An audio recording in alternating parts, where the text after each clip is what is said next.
학교 친구들 그리고 우리 유치부 친구들만 한번 목사님을 따라서 오늘 말씀 한번 읽어보겠습니다. 하나님이 세상을 이처럼 사랑하사 독생자를 주셨으니 이는 저를 믿는 자마다 멸망하지 않고 영생을 얻게 하려 하심이라. 아멘. 신기한 안경이 있습니다. 이 안경을 쓰면 사람의 눈으로 볼 수 없는 것들이 보이기 시작합니다. 요즘 영화관에 가면 3D 안경이 있습니다. 3D 안경을 쓰면 평면이 입체로 보입니다. 사람의 눈의 착시 현상을 이용한 안경입니다. 그런데 제가 언급한 이 안경은 정말 신기한데 눈에 보이지 않는 것이 보이는 안경입니다. 어떤 종교인들의 주장처럼 사람의 마음을 내가 볼 수 있다라는 그런 주장을 이야기하는 것이 아닙니다. 어떤 종교인들은 자신이 다른 사람의 마음을 볼 수 있다고 하면서 막 겁을 줍니다. 제가 당신 마음이 보여요. 당신 속에 있는 것이 보여요. 여러분 걱정하지 마십시오. 거짓말하는 겁니다. 소위 말하는 무속인들도 똑같이 사람의 관상을 딱 보고는 야, 당신이 불행이 있겠네. 미래에 대해서 아는 것처럼 이야기합니다. 여러분 속을 필요가 없습니다. 넘겨짚는 것이기 때문입니다. 그런데 제가 말하는 안경은 어떤 물건이 아니라 사람입니다. 사람이 안경입니다. 사람이 안경이라고 말했는데요. 실은 이 사람은 예수님입니다.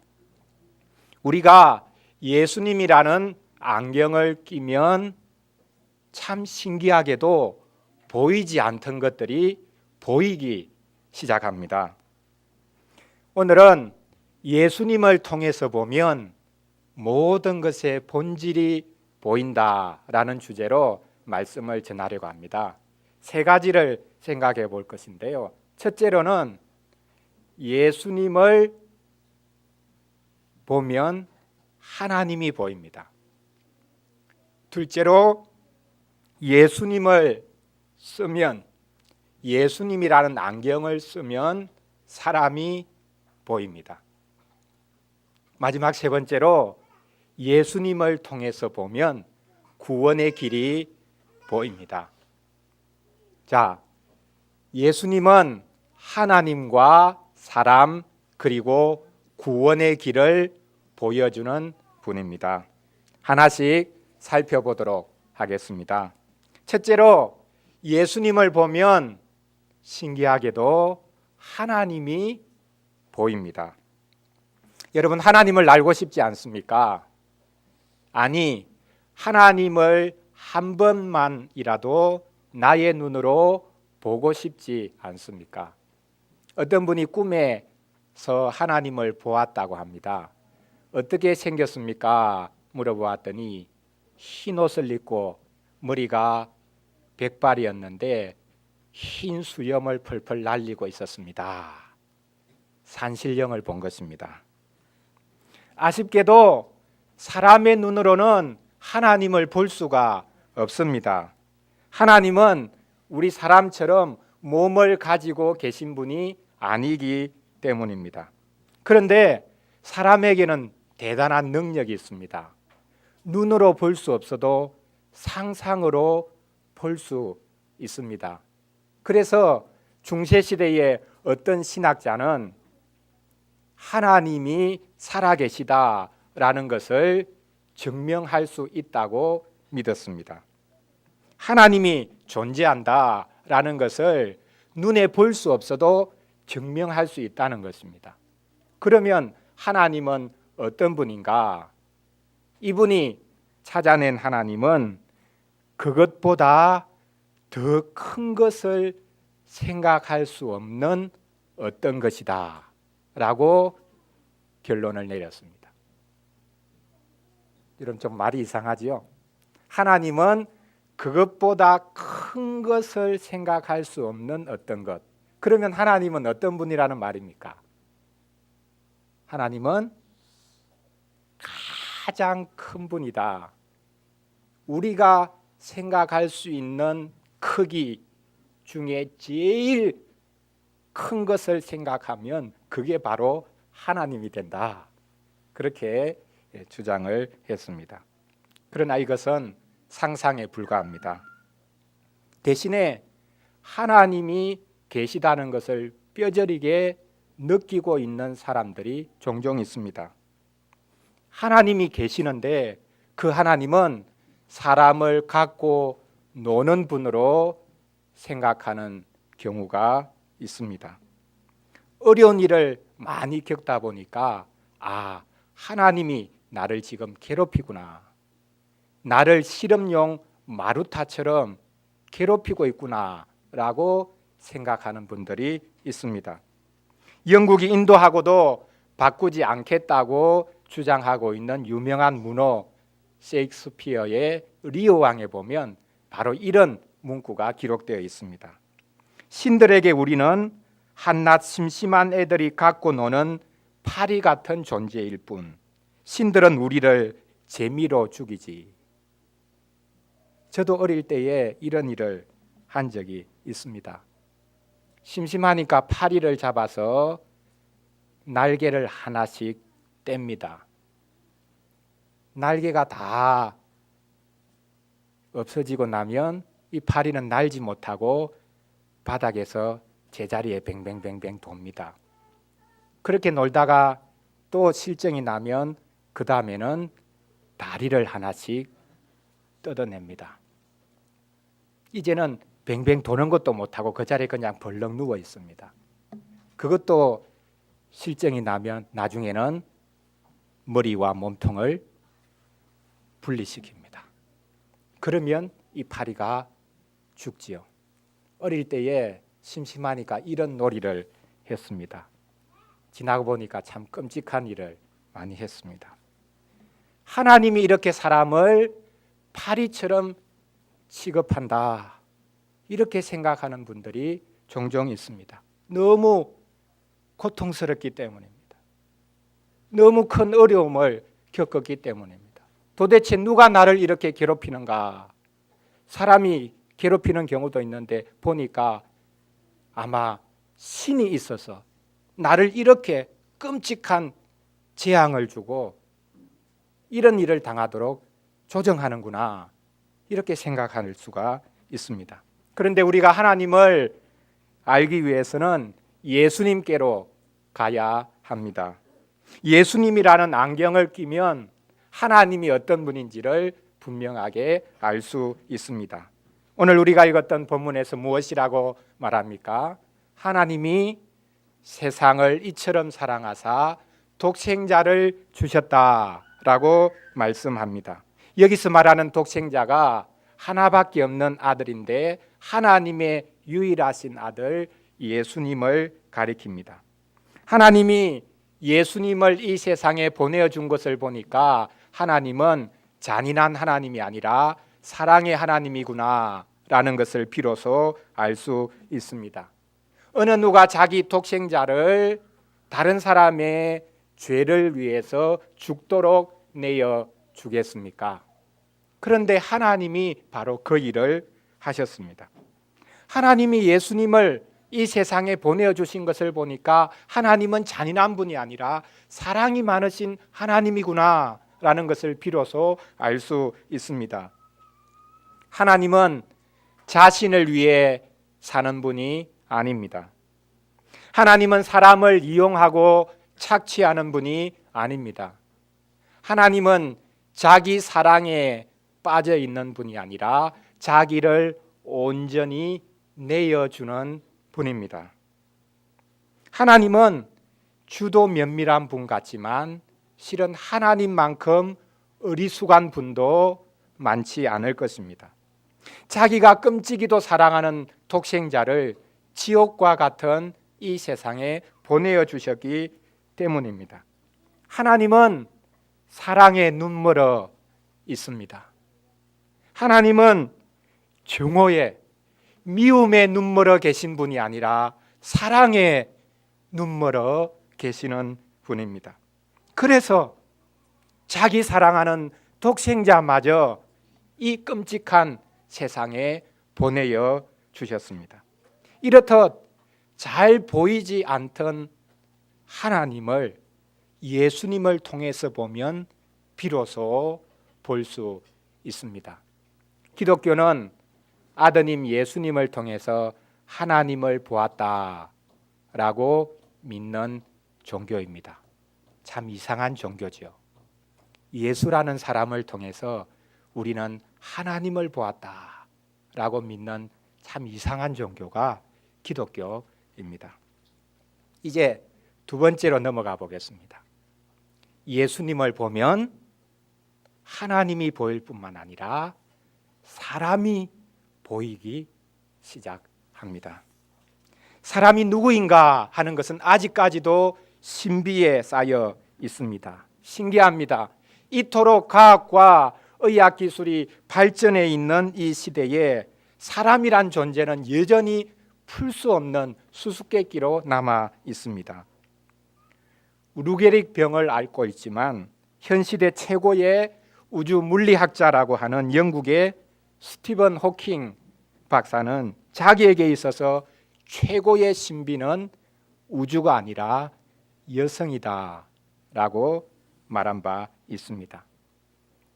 우주의 신비를 비밀을 거의 풀었다고 하는 이 사람이 자기에게 최대의 수수께끼 신비는 우주가 아니라 여자라는 것입니다. 그는 우주의 기원을 블랙홀로 설명하고 양자 우주론과 같은 혁명적 이론, 우주의 생성에 관한 그리고 지금까지 진행되어 온 것에 관한 아주 결정적인 해석을 제시했지만 정작 그에게 가장 신비한 존재는 여자라는 것입니다. 재미있지 않습니까? 사람은 어떤 존재겠습니까? 사람은 원래 선한 존재겠습니까? 그렇지 않으면 원래부터 악한 존재겠습니까? 사람은 원래 선하게 태어났는데 주위 환경 때문에 악하게 되는 것이겠습니까? 아니면 원래 사람은 악하게 태어나기 때문에 되도록이면 좋은 환경을 만들어 주어서 이 사람을 선하게 바꾸어야 하겠습니까? 소위 말하는 성선설, 성악설 두 가지가 대립을 하고 있습니다. 현대 예술은 사람을 악마와 같은 존재로 대부분 그리고 있는 것 같습니다. 왜 안 그렇겠습니까? 현대인들의 악마 기질이 곳곳에서 나타나고 있기 때문입니다. 이와는 반대로 기존 체제, 특별히 교육계는 사람을 근본적으로 선한 존재로 봅니다. 그래서 어린 아기는 천사와 같다 그런 생각, 그런 말을 종종 하지 않습니까? 그리고 교사들이 믿는 바로는 원래 아이들은 선한 존재니까, 백지와 같은 존재니까 어떻게 그려주느냐에 따라서 이 아이가 선하게 되고 무한하게 발전할 수 있는 가능성이 있다. 어린 아이의 마음을 백지로 그렇게 표현하기도 합니다. 과연 학교와 교육이 그리고 교도소와 교화시설이 사람을 근본적으로 바꿀 수 있겠습니까? 사람은 선하기도 하고 악하기도 한 양면성을 소유하고 있다. 그렇게 말해야 하지 않겠습니까? 사람이 어떤 존재인가 하는 것은 예수님을 보면 또한 분명히 알 수 있습니다. 예수님이 사람입니다. 우리와 똑같은 사람입니다.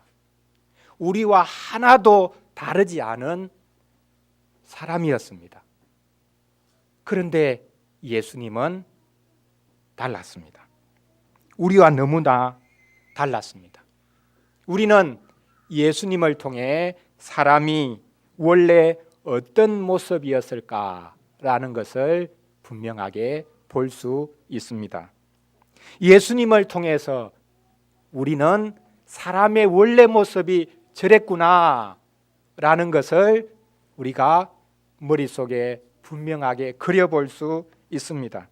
우리가 사람의 원래 그 모습으로부터 지금은 얼마나 멀리 와 있는가라는 것도 비추어주는 분이 또한 예수님입니다. 예수님을 통해서 보면 사람은 자신이 죄인이구나 라는 것을 알 수 있습니다. 내가 원래의 모습으로부터 많이 벗어나 있구나 라는 것을 볼 수밖에 없기 때문입니다. 아무리 자신을 포장하고 가려도 예수님과는 자신이 다를 수밖에 없다라는 것을 인정해야 하기 때문입니다. 예수님은 사람이 어떤 모습으로 처음에 지어졌는가라는 것을 생생하게 보여주는 분입니다.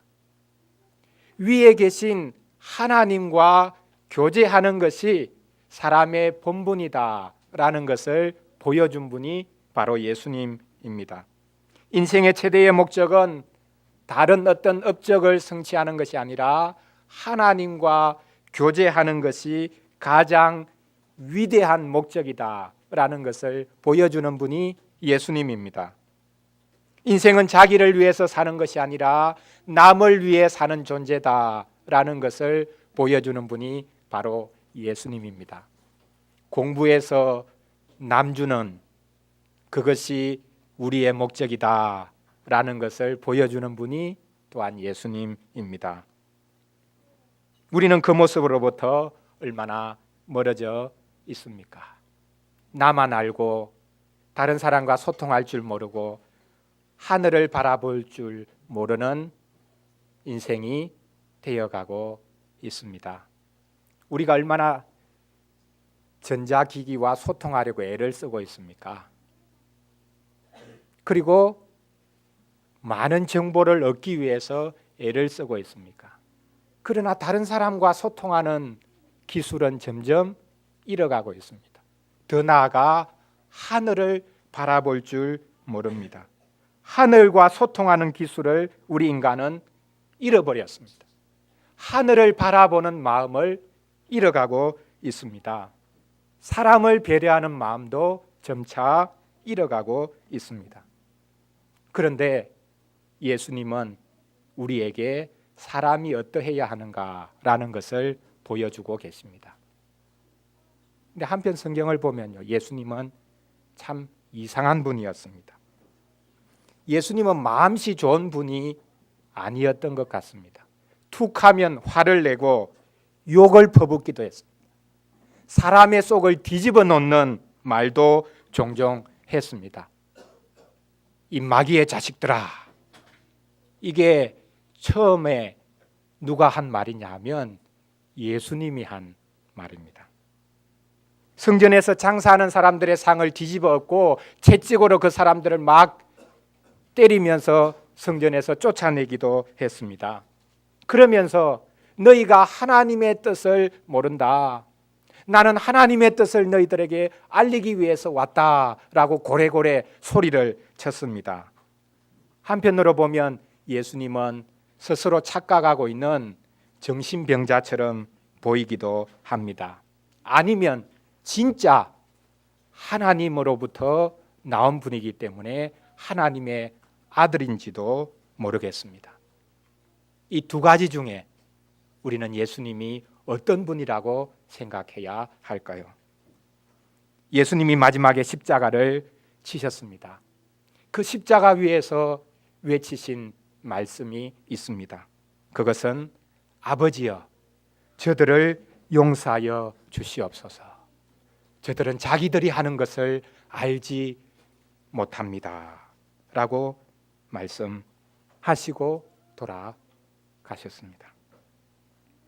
어떤 사람을 만나면 잊어버렸던 나의 과거, 추억을 상기시켜 주는 경우가 있습니다. 예수님이 바로 그렇습니다. 예수님을 보면 잊어버렸던 우리의 과거를 찾을 수 있습니다. 예수님은 잊었던, 잃었던 우리의 과거를 상기시켜 주는 분입니다. 우리는 짐승과 같은 존재, 더 나아가 악마와 같은 존재가 아닙니다. 그렇다고 우리 인생은 천사와 같은 존재도 아닙니다.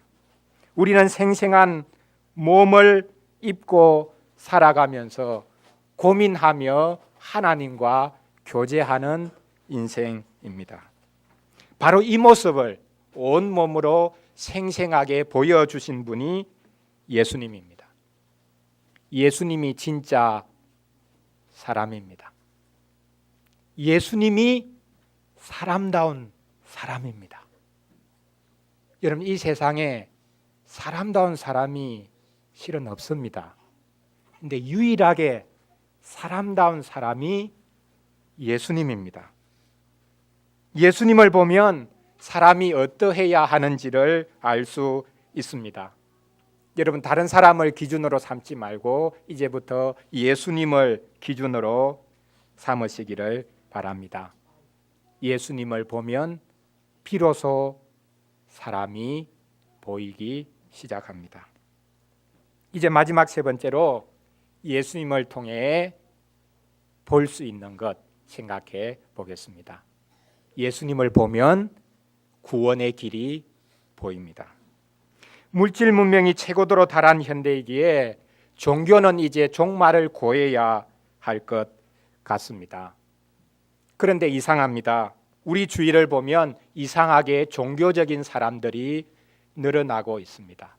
가장 물질적이면서 현세적이면서도 이상하게 그 반면에 가장 종교적인 성향이 점차 늘어갑니다. 기독교, 천주교, 불교 같은 주류 종교는 힘을 잃고 있습니다. 반면에 이상한 신흥 종교, 소위 말하는 사이비 종교 이단들은 극성을 부리고 있습니다. 사람들이 그런 것에 혹하는 것을 볼 수 있습니다. 무엇 때문이겠습니까? 사람의 마음이 허하다라는 것을 보여줍니다. 사람은 하나님께서 지으신 존재이기에 하나님으로 만족하지 못하면 그 마음이 빌 수밖에 없습니다.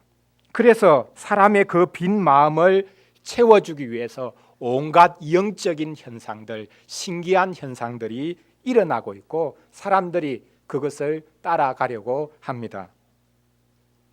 종교도 이제는 좀 더 현실적이 되어야 하지 않겠습니까? 유교를 보십시오. 어떤 사람이 공자께 사람이 귀신을 어떻게 섬길 수 있습니까? 라고 물었더니 공자께서 대답하기를 내가 사람 섬기는 것도 잘 모르겠는데 어떻게 귀신 섬기는 방법을 알겠느냐? 라고 말했습니다. 실은 유교의 시조라고 할 수 있는 공자는 제사, 귀신 섬기는 것을 반대했다. 그렇게 말해도 크게 다르지 않습니다. 이렇게 유교는 너무나 현세적입니다. 허황된 이야기를 하지 않습니다. 이 세계 질서, 현실 정치를 어떻게 바꾸어서 인간다운 세계를 만들 것인가, 그것이 유교의 가장 중요한 목표였습니다. 불교는 어떻습니까? 불교는 정치 철학이 아니라 인생 철학이라고 말해야 할 것입니다. 생로병사를 극복하고 인간의 본성을 변화시키기 위한 길을 찾아 치열하게 수도합니다. 우리가 유교와 불교를 무시하는 경향이 있는데 사실은 잘못되었습니다. 이 두 종교는 종교 같지 않으면서도 가장 뛰어난 종교입니다. 참 매력적이고 인간적입니다. 이것들에 비하면 기독교는 현실성도 떨어지고 치열한 구도 정신도 떨어지는 것 같습니다. 신이 하나님이 베풀어 주는 구원을 수동적으로 받아야 된다라는 것을 주장하고 있으니 좀 저급한 종교처럼 보이기도 합니다. 신이 베풀어 주는, 하나님이 베풀어 주는 구원을 목표로 종교 생활하는 것이 바람직한 것이겠습니까? 인간이 아직까지도 그런 유아기 상태에 머물러 있는 것이겠습니까? 기독교는 유교와 불교와 달리 자신에게서 구원을 찾지 않고 하나님의 은혜에 구원이 달려 있다고 믿습니다. 참 무기력하게 보입니다. 그런데 이게 정말 현실적인 것이요, 이게 정말 우리의 상태를 정확하게 보여주는 것입니다. 여기서도 우리는 예수님을 보아야 우리의 구원의 길을 알 수 있습니다. 사람들은 예수님을 세계 4대 성인 중에 한 사람으로 봅니다. 소크라테스, 공자, 석가모니, 그리고 예수. 이 네 사람이 인간 중에 가장 뛰어난 인간이었다, 성인이었다라고 주장합니다. 이런 관점에서는 예수님이 인류가 본받아야 할 중요한 모범입니다. 그러나 기독교에서는 예수님을 인간의 도덕적인 스승으로 보지 않습니다. 예수님을 그대로 흉내내어 따라가야 된다라고 기독교는 주장하지 않습니다. 반면에 예수님은 죄인인 우리를 위해서 십자가에 달려 죽으시고 3일 만에 살아난 분이다라고 믿습니다. 즉 기독교는 예수님을 본받는 종교가 아니라 예수님을 본받기 이전에 예수님이 우리 대신해서 죽고 살아난 분이라고 믿는 종교입니다. 하나님이 독생자를 이 땅에 보내어 주신 이유가 바로 여기에 있습니다. 사람이 스스로 자기의 노력으로 문제를 해결할 수 있고 스스로를 구원시킬 수 있다면 왜 하나님께서 예수님을 이 땅에 보내셨겠습니까? 그렇다면 하나님은 쓸데없는 짓을 하신 것입니다. 사람이 얼마든지 자기 노력으로 구원을 얻을 수 있는데 하나님이 예수님을 보내주셨다면 예수님은 어떤 분입니까? 긁어치는 존재입니다. 예수님이야말로 잉여인간이라고 말해야 할 것입니다. 그런데 오늘 우리가 읽었던 본문을 여러분 다시 한 번 더 생각해 보십시오. 하나님이 세상을 이처럼 사랑하사 독생자를 주셨으니 이는 그를 믿는 자마다 멸망하지 않고 영생을 얻게 하려 하심이라 라고 말씀하고 있습니다. 예수님을 믿으면 멸망하지 않고 영생을 얻게 된다고 말씀하고 있습니다. 예수님은 우리에게 두 길이 있다라는 것을 보이기 위해서 오신 분입니다. 멸망하는 길이 있고 영생하는 길이 있다. 우리가 이 두 길 가운데 선택해야 한다라는 것을 보여주신 분이 예수님입니다. 예수님은 우리 인생에게 사는 길을 보여주셨습니다. 잘 사는 길을 보여주셨습니다. 웰비잉의 삶이 있다라는 것을 보여주신 분, 처음으로 보여주신 분이 예수님입니다. 좋은 것 먹고 좋은 옷 입고 좋은 집에서 사는 것이 웰비잉이 아니라 예수님이 잘 사는 길이 있다라는 것을 우리에게 보여주셨습니다. 그것도 영원히 잘 사는 길이 있다라는 것을 우리에게 보여주셨습니다. 사람은 자신의 노력을 믿고 살다가 망하는 길로 갑니다. 인생은 하나님으로부터 떠나왔기에 그 하나님께 돌아가기 전에는 참 만족을 얻을 수도 없고 또한 구원을 받을 수도 없습니다. 예수님을 바라보면 자신의 노력이 얼마나 부질없는 것인가 라는 것을 알 수 있습니다. 하나님의 사랑의 결정체인 예수님의 십자가와 부활을 믿으면 구원에 이를 수 있습니다. 영원히 살고 싶은 것은 인간의 희망에 불과한 것이 아닙니다. 영생은 하나님께서 인생과 더불어 영원히 즐기려고 하시는 복된 관계입니다. 하나님은 우리를 그런 복된 관계로 초청하고 계십니다. 사랑하는 여러분, 사람은 만사를 어떤 관점에서 바라보느냐가 중요합니다. 옛말에 개 눈에는 똥만 보이고 부처님 눈에는 부처님만 보인다, 그런 말이 있습니다. 예수님을 통해서 보면 모든 것이 제대로 보이기 시작합니다. 예수님이라는 안경을 끼면 초점이 점점 맞아 들어가서 희미하게 보이던 것이 아주 선명하게 보이기 시작합니다.